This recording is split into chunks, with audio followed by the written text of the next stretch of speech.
En el video pasado, nos acercamos a la delgada línea entre inocencia y crueldad al conocer la historia de 3 infantes que se convirtieron desde jóvenes en asesinos seriales. En este video, nos adentraremos aún más en este limbo para conocer otras 3 historias sobre niños que, desde muy pequeños, fueron una amenaza para la santidad de la vida.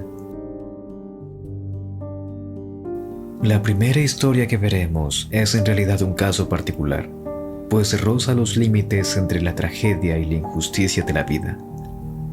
Hablamos de Hannah Oakwish, quien fue una niña nativa americana de la tribu Pequot, de 12 años, quien padecía una discapacidad intelectual. Nació en marzo de 1777. Se tienen pocos registros de su historia.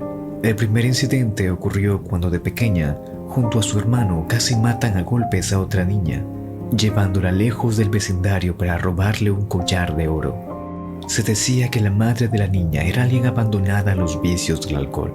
También rechazaba a la niña, dejándola en una casa hogar lejos del pueblo.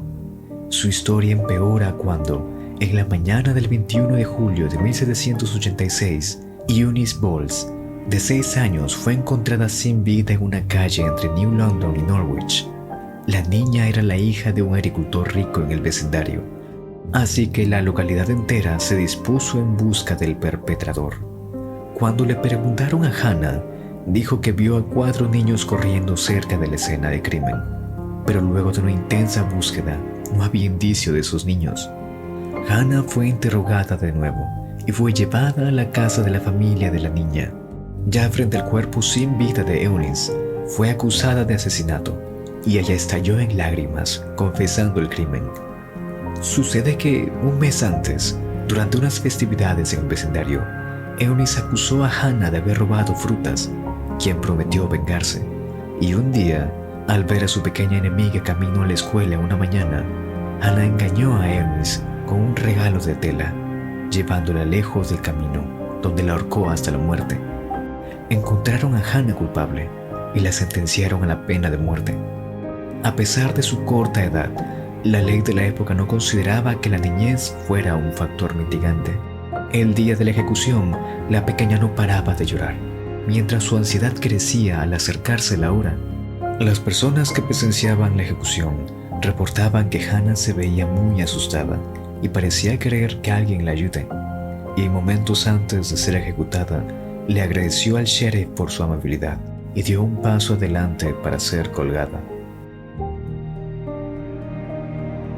La siguiente historia es una mezcla entre realidad y ficción. Estamos hablando de la matanza de la familia Richardson a manos de su hija, Jasmine Richardson. Esto sucedió en Medicine Hat, Alberta, Canadá, en abril del 2016. Los protagonistas de esta tragedia son Jasmine Richardson, de 13 años, y Jeremy Stank, de 23 años. Y sí, desde la diferencia de edad ya empieza mal. La pareja vivía una especie de fantasía en la cual Jeremy era un vampiro de 300 años, pues clamaba que le gustaba el sabor de la sangre, llegando a portar un vial de sangre como collar en su día a día. Los padres de Jasmine la castigaron duramente por salir con Jeremy, por la obvia diferencia de edad. Esto, sumado a constantes críticas de los amigos de Jasmine, harían que el resentimiento de Jasmine crezca en contra de su familia. Sin embargo, sería Jeremy quien alimentaría e impulsaría la violenta fantasía de cometer el crimen. Jeremy era un adorador de la película Natural Born Killers, de 1994, donde una joven pareja se embarca en una violenta masacre. Al final, la imperiosa necesidad de mezclar fantasía y realidad dio como resultado un crimen atroz. Y así fue que en la tarde del 23 de abril, exactamente a la 1 p.m., se descubrieron los cuerpos de Mark Richardson, de 42 años, Debra Richardson, de 48, y su hijo menor, Tyler Jacob. Al inicio se creía que Jasmine también fue una víctima. Sin embargo, fue encontrada y arrestada el día siguiente en un pueblo cercano junto a su novio. Ambos fueron procesados y sentenciados por el crimen. A Jasmine se le dio la pena máxima para alguien de su edad, 10 años, y tendría que pasar tiempo en instituciones psiquiátricas. Jasmine cumpliría su sentencia, mostrando con el tiempo signos de mejoría y rehabilitación. En sus últimos años de sentencia en el hospital psiquiátrico, Jasmine empezaría clases en la Universidad de Mount Royal, y en octubre del siguiente año se reportó que su rehabilitación iba por buen camino. Los expertos consideran que su remordimiento y arrepentimiento eran genuinos. En mayo del 2016 sería liberada de toda obligación y restricción para poder continuar con su vida.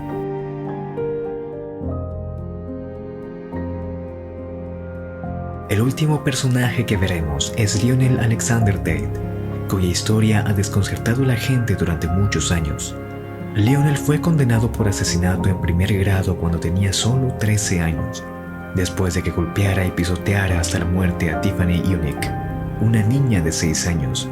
Los informes indican que Lionel pisoteó a Tiffany con tanta fuerza que su hígado quedó lacerado y su cráneo, costillas y cerebro sufrieron fracturas y lesiones similares a las que se habrían sufrido al caer de un edificio de 3 pisos.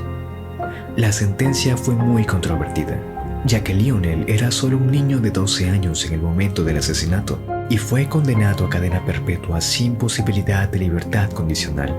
Muchos se preguntaron si era justo sentenciar a un niño a cadena perpetua, pero el juez de la corte del circuito del condado de Broward, Joel T. Lazarus, lo describió como frío, insensible e indescriptiblemente cruel.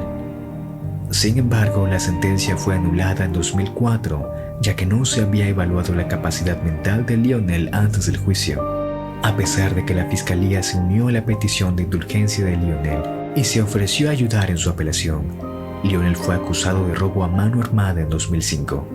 Amenazó a un repartidor de pizzas con una pistola y agredió a un ocupante de un apartamento.